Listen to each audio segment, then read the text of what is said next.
Hello mga newbies, ngayon naman maglalaro tayo ng Dandy's World. Pero yung run natin, gagawin nating Coco Run or Coco Army Run. Gusto kasi yun ni Cosmo saka ni Venti eh. By the way guys, si Cosmo siya si Gabin na Pogi 14 and si Venti siya naman si Eclipse. Ang cute pala pag puro Coco, no? Si Cosmo, I think siya yung vintage. Ako naman, syempre ako yung color purple and yung color brown, siya si Venti. Ayun, may machine doon. Gagawin natin yon, extract natin yon. Yan.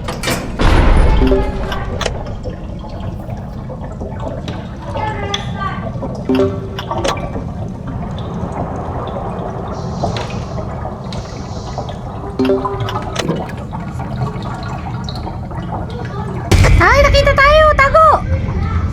Dali! Ayan! Dali! Help! Help! Ayun, bon! Kukunin natin bon para maging mabilis tayo. Oops! Dito tayo. Nasa atin pa ba, guys? Ayun yung machine ko. Ayun, wala na sa akin. Ah! May nakakita na naman sa akin. Huwag nyo namang i-lead sa akin, guys. Sino ba yun? Ay! Hey! Machine ko yan ah! Bakit ayaw mo ibalik sa akin? Oh no, nakita na naman ako. Ang dalas naman ako makita. Oh my gosh. Tika, tago tayo dito. Yun, wala na. Ay, ayan pa. Kata ako talaga mag Dandy's World. Ayun si Tigan. Dito tayo dadaan sa kabila. Naku, nakita rin niya tayo, guys. Bilis. Yan, wala na. Okay na. We're safe. Kaya lang, wala na yung machine ko. Ginawa na yata nila yung machine ko ah. Teka, tingnan natin baka andito yung last. Ay, wala. Ayun, bonbon na lang. Talagyan na lang tayo ng bonbon para bumilis tayo. Ayun na naman si Tigan. Lagi na lang natin salubong si Tigan, guys. Pumulot na nga lang tayo ng capsule dito since malapit na yung Halloween event. Alam ko maraming magagandang tunes na naman ngayong Halloween event eh. Kaya kailangan mag-ipon na tayo ng maraming iCore. Okay, last one na lang. Sino yung nasa last? Meron na kayang gumagawa ng last machine? Baka naman wala ah. Mag-wait muna tayo dito. Okay, ang cute ko talaga oh. Ay, ayun, bumukas na. Pasok na tayo. Hintayin na lang natin sila dito. Ang tagal naman nila. Ayun na si Venti and si Eclipse na lang. Huy, Eclipse, bilisan mo naman. Ay, hindi pala si Eclipse yun. Si Cosmo pala. Bilis. Yan. Ha, tingnan nyo oh. Patong-patong kami. Ang cute namin no.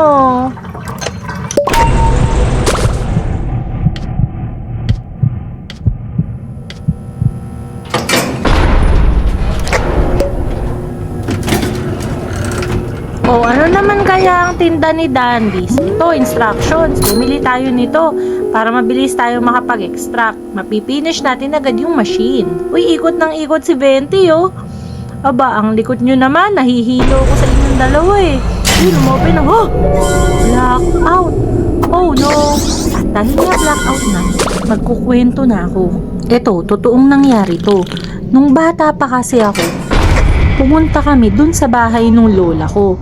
Ngayon, nung pauwi na kami, di syempre gabi na, biglang bumuhos yung malakas na ulan.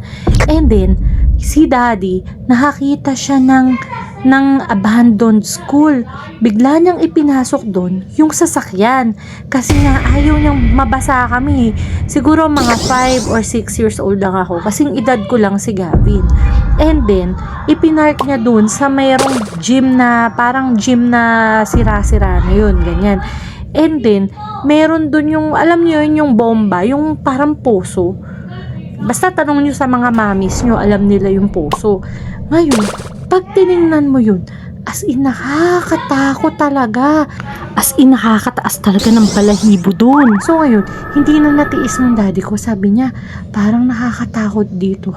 Ang ginawa niya, tumayo siya. Tapos in-start na niya yung car. Ako naman, umakap na ako dun sa mami ko kasi natatakot ako talaga eh. Ang nasa likod ng car namin, yung ate ko at saka yung kuya ko. So ngayon, di mo i-start na yung car. Unti-unting inaandar nung daddy ko yung car. Tapos bigla na lang may kumanon sa likod. Nagulat kami talaga. Nakita namin mayroong lalaki na nakahat. Tapos kinakatok niya kami. Ngayon, inopen nung daddy ko ng konti yung window niya. Tapos sabi nung lalaki, umalis na kayo dito. Hindi safe dito. So ngayon, na-scared kami, nag-cry kaming lahat. Yung daddy ko, bigla isinara na niya yung door. Isinara na rin niya yung window niya. Di andar na kami na yun. Ang intense talaga nung moment na yun. Tapos, pagdating namin sa gate, bigla na lang and huminto na nga yung ulan, and then nakalabas na kami. So yun lang, wala naman masyadong horror na naganap. Kinuwento ko lang kasi nga malapit na yung Halloween. Kaya kids, tatandaan nyo to, always be good but always be brave. Kailangan matapang tayo, lalo na ngayon maraming Halloween, maraming mga nakakatakot na mga costumes and ganyan. Pero wag nyo lang kakalimutan na mag-pray para palagi tayong i-guide ni Jesus. Okay? At saka para palagi niya tayong ipoprotect. Kaya mamayang gabi, huwag kakalimutang mag-pray. Okay, guys? So, nasa last na nga tayong machine. 3/4, Ako pala yung gumagawa ng last. So, GTE na, guys. GTE na dapat. Okay, ayan. Finish na. Let's go! Ayun, asa na ba yung elevator? Sobrang dark kasi. Naliligaw na yata ako. Hindi ko makita. Saan ba? Tisha! Oh my gosh, nahit ba ako? Nahit nga yata ako. Puro na lang wall yung nakikita ko. Saan na ba? Sana hindi yata ako gaabot eh. I think hindi ako abot. Ayun. Go, pasok! Yes! Umabot tayo, guys. Nanog na naman tayo dun, Kailangan na namang mag-choose ng card. Ito, tech sabi na lang. Yan, para mabilis nating magawa yung machine. Decreases the amount of Ay, nawala agad. Ano ba yan? So, ito na nga. Tatakbo na naman tayo dito. Buti na lang hindi blackout. Kasi kung blackout ito, mag-horror stories na naman tayo. And sobra kayang nakakatakot yun. Kanina nga, habang sinasabi ko yun natatakot ako. Tumataas yung balahibo ko. Gusto ko na nga lumabas Kaya lang, hindi ako makakapag-voice over sa labas.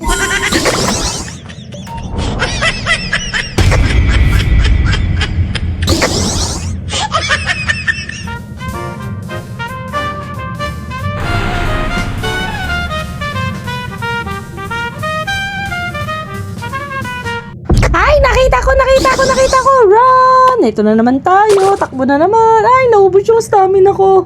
Oh my gosh, ayun, wala na, hindi na tayo nakikita. Mag-aantay na lang ba ako dito? Ay, hindi, ang tagal pa nito. 1/4 pa lang. Nasaan kaya yung elevator? I mean, yung machine.